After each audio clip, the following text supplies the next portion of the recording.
Lots of places, 10 million. Going on, 500,000, 40 million, 500,000. 15 million, 15 million pounds at 82.5 ሚሊዮን ዶላር። ይህ በ1990 የቪንሰንት ቫን ጎግ ፖርትሬት ኦፍ ዶክተር ጋቼት የተሰኘው አንዱ ስዕሉ በጨረታ የተሸጠበት ዋጋ ነው። ዛሬ ላይ እሱ ስዕሎች ዋጋ ሊተመንላቸው አይችልም። ወደ ገበያ ቢወጡ እንኳ በመቶ ሚሊዮኖች የሚቆጠር ዶላር ያወጣሉ። ነገር ግን እነዚህን ድንቅ ቅርሶች የፈጠረው ሰው በ37 ዓመቱ ሲሞት ለባቡር ትራንስፖርት የሚሆን ገንዘብ እንኳን አልነበረው።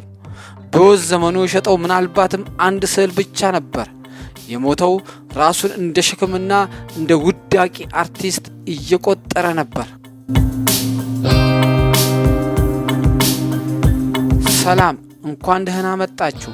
ብዙውን ጊዜ በዚህ ቻናላችን ላይ ወደ ላይና ወደ ውጭ እንመለከታለን።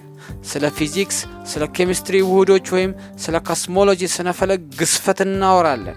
ነገር ግን ዛሬ አቅጣጫችንን ትንሽ እንቀይራለን።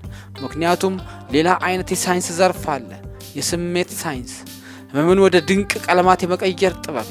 ዛሬ ስለ ከዋክብት ፊዚክስ ሳይሆን ከዋክብት ሲሽከረከሩ ስለ ሳለው ድንቅ ሰው እናወራለን። ሊቆች ሲወለዱ ጀምሮ ድንቅ ችሎታ እንዳላቸው እናስባለን። ፒካሶ ገና ሳይናገር ይስል ነበር ይባላል። ቪንሰንት ቫን ጎግ ግን እንደዚህ አልነበረም። በ1853 በኔዘርላንድስ የተወለደው ቪንሰንት እስከ 27 ዓመቱ ድረስ ብሩሽ ነክቶ አያውቅም። የመጀመሪያዎቹ 20ዎቹ የህይወት ዘመኖቹ የተሞሉት በውድቀት ነበር። በለንደንና በፓሪስ የስዕል አከፋፋይ ሆኖ ሰርቶ ከደንበኞች ጋር በመጣላቱ ከስራ ተባረረ። መምህር ለመሆን ሞከረ፣ አልተሳካም። በመጨረሻም የአባቱን ፈለግ ተከትሎ ቄስ ለመሆን ወሰነ። በቤልጅየም በሚገኝ አንድ የከሰል ማዕድን ማውጫ መንደር ውስጥ ሰባኪ ሆኖ ተላከ። ቪንሰንት ሃይማኖትን ቃል በቃል ነበር የወሰደው። ልብሱን ለድሆች ሰጥቶ መሬት ላይ ተኛ ነበር። የቤተ ክርስቲያኗ መሪዎች በድርጊቱ ተደናግጠው ከስራ አባረሩት።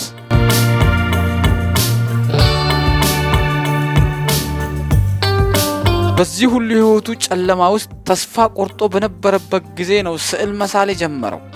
እዚህ ላይ አንድ ጠቃሚ ሰው መጥቀስ አለብን፣ ወንድሙ ቲዮ ቫን ጎግ። ቲዮ በፓሪስ የስዕል ነጋዴ የነበረ ሲሆን ለ10 ዓመታት ያህል ለቪንሰንት ወርሃዊ አበል ይልክለት ነበር።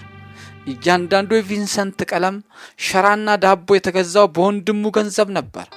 ቲዮ ባይኖር ኖሮ ዛሬ የምናውቀው ቫን ጎግ አይኖርም ነበር። ቪንሰንት መጀመሪያ ላይ ስላቸው የነበሩ ስዕሎች በጣም ጨለማና ድባብ የሚያስይዙ ነበሩ። ነገር ግን በ1886 ከወንድሙ ጋር ለመኖር ወደ ፓሪስ ሲሄድ ሁሉም ነገር ተቀየረ። ፓሪስ በኢምፕሬሽኒዝም የስዕል ዘይቤ እየደመቀች ነበር። ሞኔትንና ሌሎች ሰዓሊያንን አገኘ። ቀለሞቹ ደመቁ፣ ስዕሎቹ ሕይወት ዘሩ። ይሁን እንጂ የፓሪስ ጫጫታ ለቪንሰንት ሰላም አልሰጠውም። ፀሐይና ጸጥታ ፈልጎ በ1888 ወደ ደቡብ ፈረንሳይ አርል ወደምትገኝ ትንሽ ከተማ ተጓዘ። እዚያም አንዲት ትንሽ ቤት ተከራይቶ በቢጫ ቀለም ቀባት፣ የተስፋ ቀለም። ይህ ጊዜ በሕይወቱ እጅግ አስገራሚው ዓመት ነበር። ቪንሰንት የሚያየውን ብቻ ሳይሆን የሚሰማውን መሳል ጀመረ። የሱፍ አበባዎችን ሲስል አበባዎቹ የራሳቸውን ብርሃንና ሕይወት ያላቸው ይመስል ነበር። ቀለሙን ከቱቦ በቀጥታ ሸራው ላይ በማስቀመጥ ስዕሎቹ ጎልቶ እንዲወጡ ያደርግ ነበር። በቀን አንድ ስዕል እስከ መሳል ደርሶ ነበር። አሁን ብዙዎቻችሁ ወደምትጠብቁት ታሪክ ደርሰናል። ስለ ቫን ጎግ ሲነሳ ሁል ጊዜ የሚነሳው የጆሮ መቆረጥ ታሪክ። ብዙ ጊዜ በሕዝብ ዘንድ ጆሮውን ቆርጦ ለፍቅረኛው ሰጠ የሚል የተሳሳተ ትርክት ይሰማል። ነገር ግን እውነታው ከዚህ የተለየና እጅግ አሳዛኝ ነው። ቪንሰንት ብቸኝነት ስለተሰማው ፖል ጎጋን የተባለውን ሰዓሊ አብሮት እንዲሰራ ጋበዘው። ነገር ግን ሁለቱ ሰዎች ፍጹም የተለያየ ባህሪ ነበራቸው። ሁሌም ይጣሉ ነበር። ታኅሳስ 23 1888 ምሽት ላይ ክርክራቸው ጣሪያ ነካ። ጎጋን ጥሎት እንደሚሄድ ሲነግረው ቪንሰንት አእምሮ ይህንን መሸከም አልቻለም። ከባድ የአእምሮ መረበሽ ሳይኮቲክ ብሬክ ውስጥ ገባ።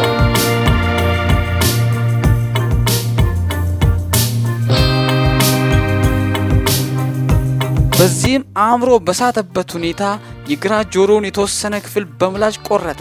ከዚያም ደም እየፈሰሰው ጆሮን በጋዜጣ ጠቅልሎ ፍቅረኛው ወዳልሆነች ነገር ግን በአካባቢው ባለ ሴተኛ አዳሪ ቤት ውስጥ ጽዳት ሰራተኛ ለነበረች ራቸል ለምትባል ሴት ሰጣት። ይህ የፍቅር መግለጫ አልነበረም፣ ይልቁንም አእምሮ ሙሉ በሙሉ የፈረሰበት የአንድ ምስኪን ሰው አሳዛኝ ድርጊት ነበር። ከዚህ ክስተት በኋላ ቪንሰንት ለራሱም ሆነ ለሌሎች አደገኛ እንደሆነ ስለተረዳ በፈቃደኝነት የአእምሮ ህሙማን ማገገሚያ ሆስፒታል ውስጥ ገባ። ማገገሚያው አእምሮውን ያሰረው ቢመስልም ስዕል ግን ነፃነቱ ነበር። በማገገሚያው መስኮት በኩል እያየ ይህን የዓለማችንን ታላቅ ስዕል ሳለ፣ ዘ ስቴሪ ናይት። ይህ ስዕል ተራ የሌሊት እይታ አይደለም። ሰማዩ እንደ ባህር ሞገድ ሲናወጥ ይታያል። አንዳንድ የፊዚክስ ሊቃውንት ይህን የሰማይ አሳሳል በሳይንሱ ተርቡላንት ፍሎ የምንለውን እጅግ ውስብስብ የሂሳብ ስሌት በትክክል የሚያሳይ መሆኑን ይናገራሉ። ቪንሰንት ከዋክብትን ብቻ እያየ አልነበረም፣ የዓለምንና የዩኒቨርስን ኃይል በውስጡ እየተሰማው ነበር። ህመሙን ወደ ውበት ቀየረው። ከሆስፒታል ከወጣ በኋላ ወደ ፓሪስ ተጠግቶ መኖር ጀመረ። በመጨረሻዎቹ 70 ቀናት ውስጥ 70 ስዕሎችን ሳለ። ነገር ግን አእምሮአዊ ስቃውና ለወንድሙ ሸክም እንደሆነ የሚሰማ የጥፋተኝነት ስሜት እየበረታ መጣ። ሐምሌ 27 1890 ቪንሰንት ወደ ስንዴ ማሳ ወጣ። በእጁ ሽጉጥ ይዞ ነበር። ራሱ ደረቱ ላይ ተኮሰ። ወዲያው አልሞተም። ወደ ክፍሉ ተመልሶ አልጋው ላይ ተጋደመ። ወንድሙ ቲዮ ሲደርስ ቪንሰንት የሞቱ መምጣት በረጋ መንፈስ እየጠበቀ ነበር። የመጨረሻ ቃላቶቹ እንዲህ የሚሉ ነበሩ: ሐዘኑ ለዘላለም ይኖራል። the sadness will last forever። በ37 ዓመቱ አረፈ። ቪንሰንት ሲሞት ስዕሎቹ ዋጋ የሌላቸው ተደርገው ይታሰቡ ነበር። ታዲያ ዛሬ እንዴት የዓለም ውድ ሀብት ሊሆኑ ቻሉ? ይህ የሆነው በወንድሙ ሚስት ጥረት ነው። እሷ በስራዎቹ አመነች፣ አሳተመቻቸው፣ ለዓለም አሳየቻቸው። የቪንሰንት ህይወት በስቃይ የተሞላ ነበር። ነገር ግን ታሪኩ በጆሮ መቆረጥ ወይም በሞት ላይ ብቻ የሚያበቃ አይደለም። የእርሱ ታሪክ ጨለማን በብርሃን ስለማሸነፍ ነው። ዓለምን እንዴት እንደምናያት ቀይሯል። በአንዲት የሱፍ አበባ ውስጥ ያለውን ተአምር፣ በሰማይ ላይ ያለውን ግርማ በብሩሹ አሳይቶናል። ሐዘኑ ለዘላለም ይኖር ይሆናል ቪንሰንት፣ ነገር ግን የተወክልን የጥበብ ብርሃንም ለዘላለም ያበራል።